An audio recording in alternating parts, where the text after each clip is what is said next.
بسم الله الرحمن الرحيم الحمد لله والصلاة والسلام على رسول الله وعلى آله وأصحابه أجمعين أما بعد. ناظرین کرام، السلام علیکم ورحمۃ اللہ وبرکاتہ۔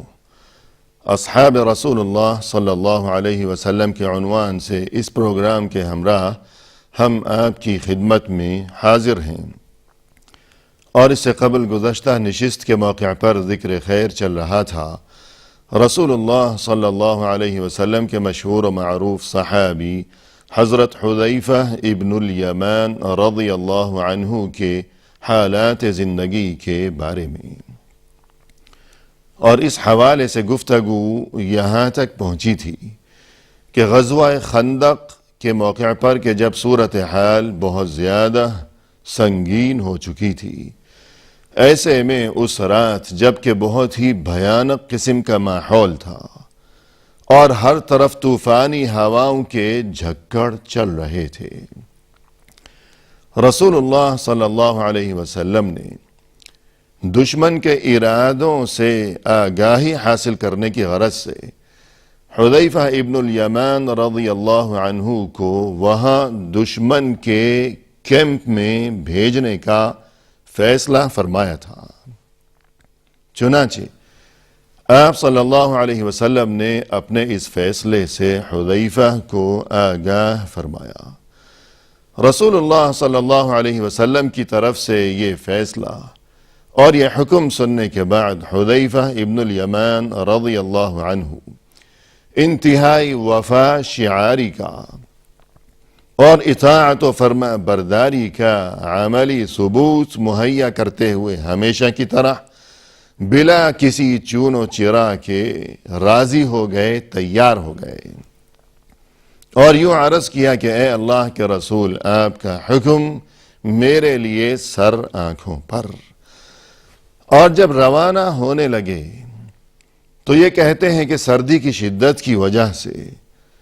اور بہت سخت بھوک کی وجہ سے ان کی بہت بری حالت ہو رہی تھی، اور یہ چیز تو پہلے سے ہی موجود تھی کہ سردی بھی اور بھوک بھی، اور اب مزید جو چیز پریشانی کی جو بات مزید بڑھ گئی وہ یہ کہ خوف بھی طاری ہو گیا کہ ظاہر ہے کہ آخر انسان تھے، کوئی فرشتہ تو نہیں تھے، کہ یہ تو بہت ہی جان جوکھوں کا کام تھا کہ وہاں دشمن کے کیمپ میں دور اندر تک جانا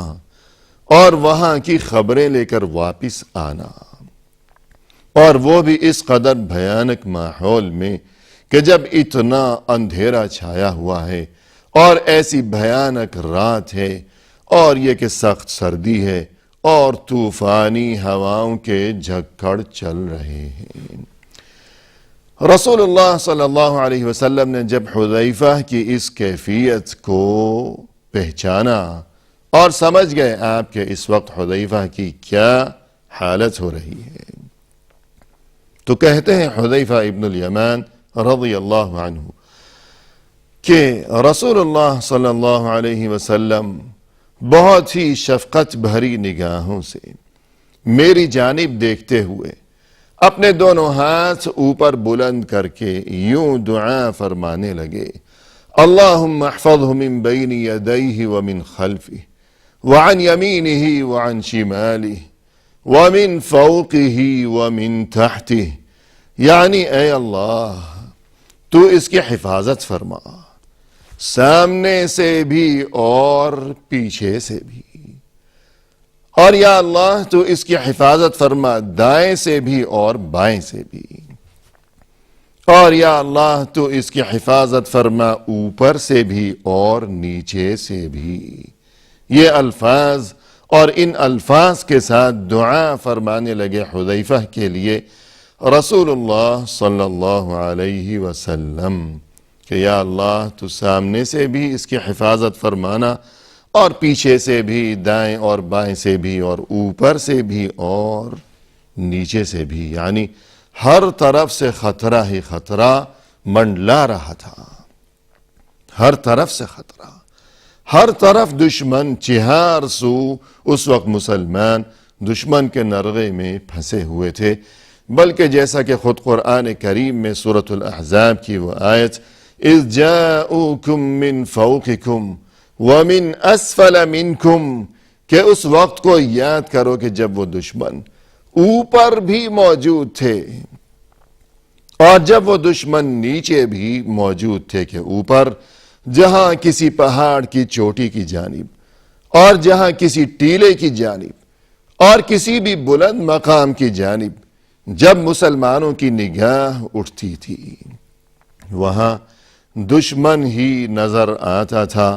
اور اسی طرح اگر کسی نشیبی مقام کی جانب کسی وادی میں نیچے کی طرف نگاہ جاتی تھی تب وہاں بھی دشمن ہی نظر آ رہا تھا۔ یہ کیفیت تھی، اتنی بڑی تعداد میں مشرکین وہاں اکٹھے ہو کر آ پہنچے تھے اور محاصرہ کر رکھا تھا۔ تو گویا اسی طرح اور اسی صورتحال کی مناسبت سے رسول اللہ صلی اللہ علیہ وسلم کے اس موقع پر حذیفہ کے لیے دعا کے یہ الفاظ تھے کہ یا اللہ تو حذیفہ کی حفاظت فرما، سامنے سے بھی، پیچھے سے بھی، دائیں اور بائیں سے بھی، اور اوپر سے بھی اور نیچے سے بھی۔ تو حذیفہ ابن الیمان رضی اللہ عنہ فرماتے ہیں کہ رسول اللہ صلی اللہ علیہ وسلم کی زبان مبارک سے جب میں نے اپنے لیے یہ دعائیہ کلمات سنے تو اس کا اثر یہ ہوا کہ میرے دل سے خوف جاتا رہا، دہشت جاتی رہی، اور میں مکمل پرسکون ہو گیا، مطمئن ہو گیا، بے خوف و خطر خود کو میں محسوس کرنے لگا۔ اور کہتے ہیں کہ اس کے بعد جب میں روانہ ہوا اور ابھی چند قدم ہی میں نے اٹھائے تھے کہ پیچھے سے رسول اللہ صلی اللہ علیہ وسلم نے مجھے پکارا، مجھے آواز دی کہ یا حذیفہ، یعنی اے حذیفہ رک جاؤ، میرے پاس آؤ۔ تب حذیفہ واپس حاضر خدمت ہوئے۔ رسول اللہ صلی اللہ علیہ وسلم نے فرمایا کہ دیکھو اے حذیفہ، میری اس تاکید کو یاد رکھنا کہ لا تحدثن فی القوم شیئا حتی تأتینی، کہ جب تم وہاں پہنچو گے دشمن کے لشکر میں، وہاں کسی کے سامنے کوئی ایسی ویسی بات نہ کرنا، یعنی کوئی ایسی بات کہ جس سے تمہارے لیے کوئی مشکل کھڑی ہو جائے، کہ کسی کو تم پر شک ہونے لگے کہ یہ کون ہے۔ ورنہ ظاہر ہے کہ اگر عام کوئی بات ہے، ضرورت کی بات، تو وہ الگ چیز ہے، لیکن کوئی ایسی ویسی بات وہاں نہ کرنا، اور یہ کہ تم سیدھا میرے پاس ہی آنا کہ اس موضوع سے متعلق اور اس کام سے متعلق کہ جس کام کی خاطر تمہیں وہاں بھیجا جا رہا ہے، جو بات بھی کرنی ہوگی،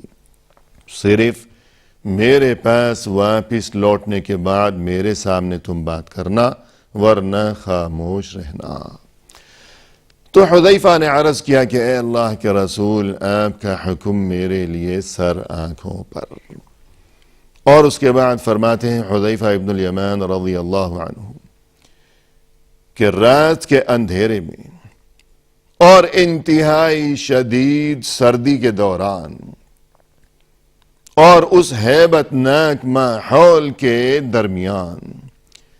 کسی خفیہ اور انجان راستے پر چلتے ہوئے میں پھونک پھونک کر قدم رکھتے ہوئے سر بکف اپنی جان ہتھیلی پر لیے ہوئے یوں مسلسل چلتا رہا اس رات اندھیروں میں، اور یہاں تک کہ میں وہ فاصلہ طے کرنے کے بعد وہاں دشمن کے کیمپ میں آخرکار جا پہنچا، اور وہاں پہنچنے کے بعد مجھے کچھ اطمینان نصیب ہوا کہ گویا اب میں کسی حد تک محفوظ ہو چکا ہوں، کہ بخیر و عافیت یہاں ان کے اندر تو پہنچ چکا ہوں،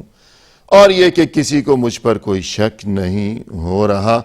اور گویا کہ اب میں انہی میں سے ایک انہی کا فرد بن چکا تھا، اور وہاں یہ گھومنے پھرنے لگے انہی کے درمیان، کہ ظاہر ہے کوئی فرق تو تھا نہیں، شکلیں ایک جیسی اور زبان ایک جیسی، لب و لہجہ ایک ہی جیسا، اور اس زمانے میں کسی لشکر کا یا کسی فوج کا کوئی خاص لباس بھی نہیں تھا، کوئی وردی یا یونیفارم وغیرہ بھی نہیں پہنا کرتے تھے وہ لوگ، تو لباس بھی ایک ہی جیسا، حلیہ، انداز، لب و لہجہ سبھی کچھ ایک ہی جیسا۔ تو کہتے ہیں کہ اب میں مطمئن ہو گیا کہ اب گویا کہ میں انہی کا ایک فرد ہوں۔ اور پھر رسول اللہ صلی اللہ علیہ وسلم کی طرف سے تاکید اور تلقین کے مطابق مسلسل چلتے چلتے لشکر کے قلب میں جا پہنچے، کہ جہاں ان کے بڑے بڑے سردار اور ان کے رؤساء قسم کے وہ لوگ جو کہ فیصلہ سازی کا کام انجام دیا کرتے تھے، کہ فیصلے کرنا یہ عام معمولی کسی سپاہی کا کام تو نہیں ہے، یہ تو جو بڑے بڑے ان کے رؤساء تھے، بڑے سردار جو کہ فیصلے صادر کیا کرتے تھے، ان کے خیمے جہاں تھے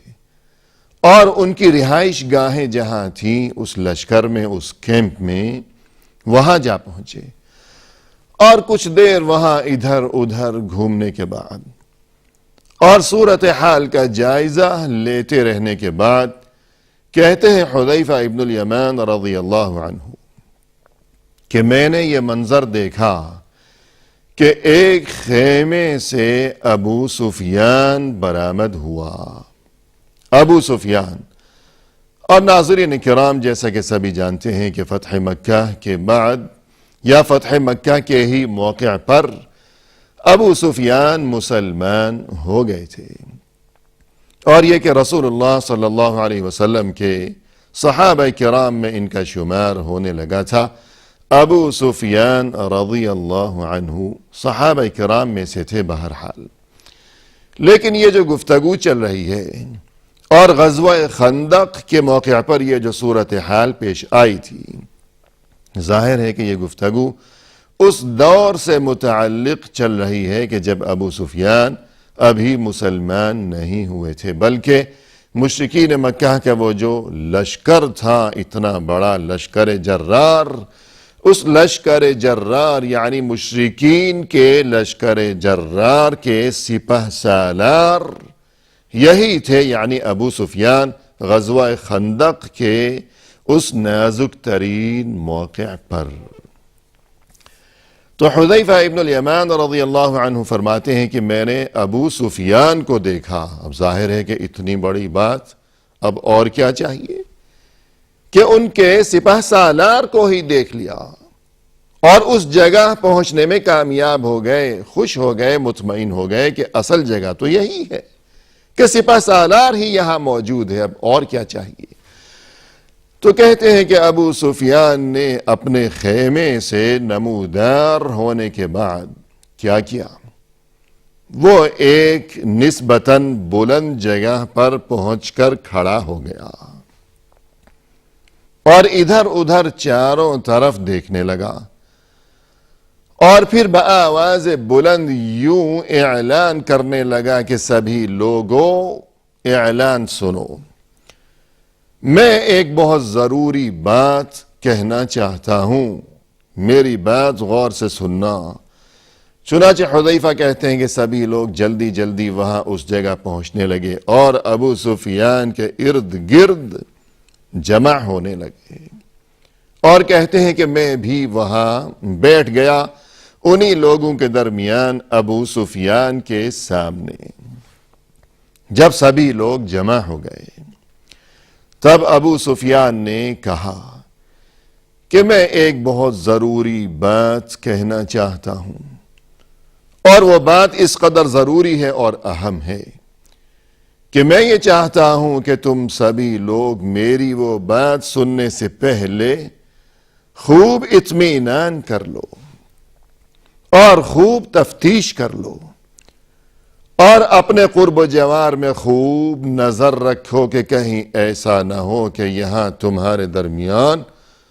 مسلمانوں کی طرف سے بھیجا ہوا کوئی جاسوس نہ ہو، کیونکہ جو بات میں کہنے والا ہوں کسی صورت وہ بات مسلمانوں تک ہرگز نہیں پہنچنی چاہیے،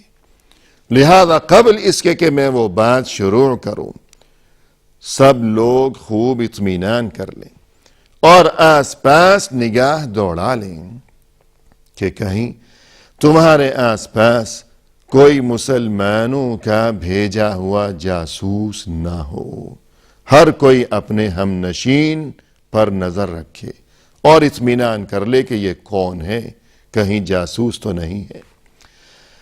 حذیفہ ابن الیمان رضی اللہ عنہ فرماتے ہیں کہ یہ بات سننے کے بعد ہر کوئی اپنے ہم نشین اور اپنے برابر والے کی جانب ادھر ادھر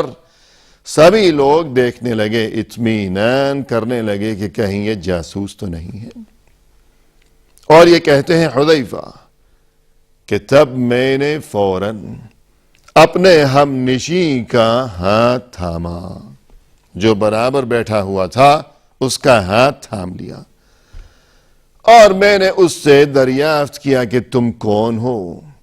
کیا نام ہے تمہارا؟ یعنی مقصد یہ تھا کہ اسے مرعوب کیا جائے کہ گویا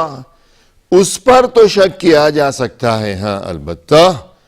مجھ پر تو کسی قسم کے شک و شبہے کا کوئی تصور بھی نہیں کیا جا سکتا۔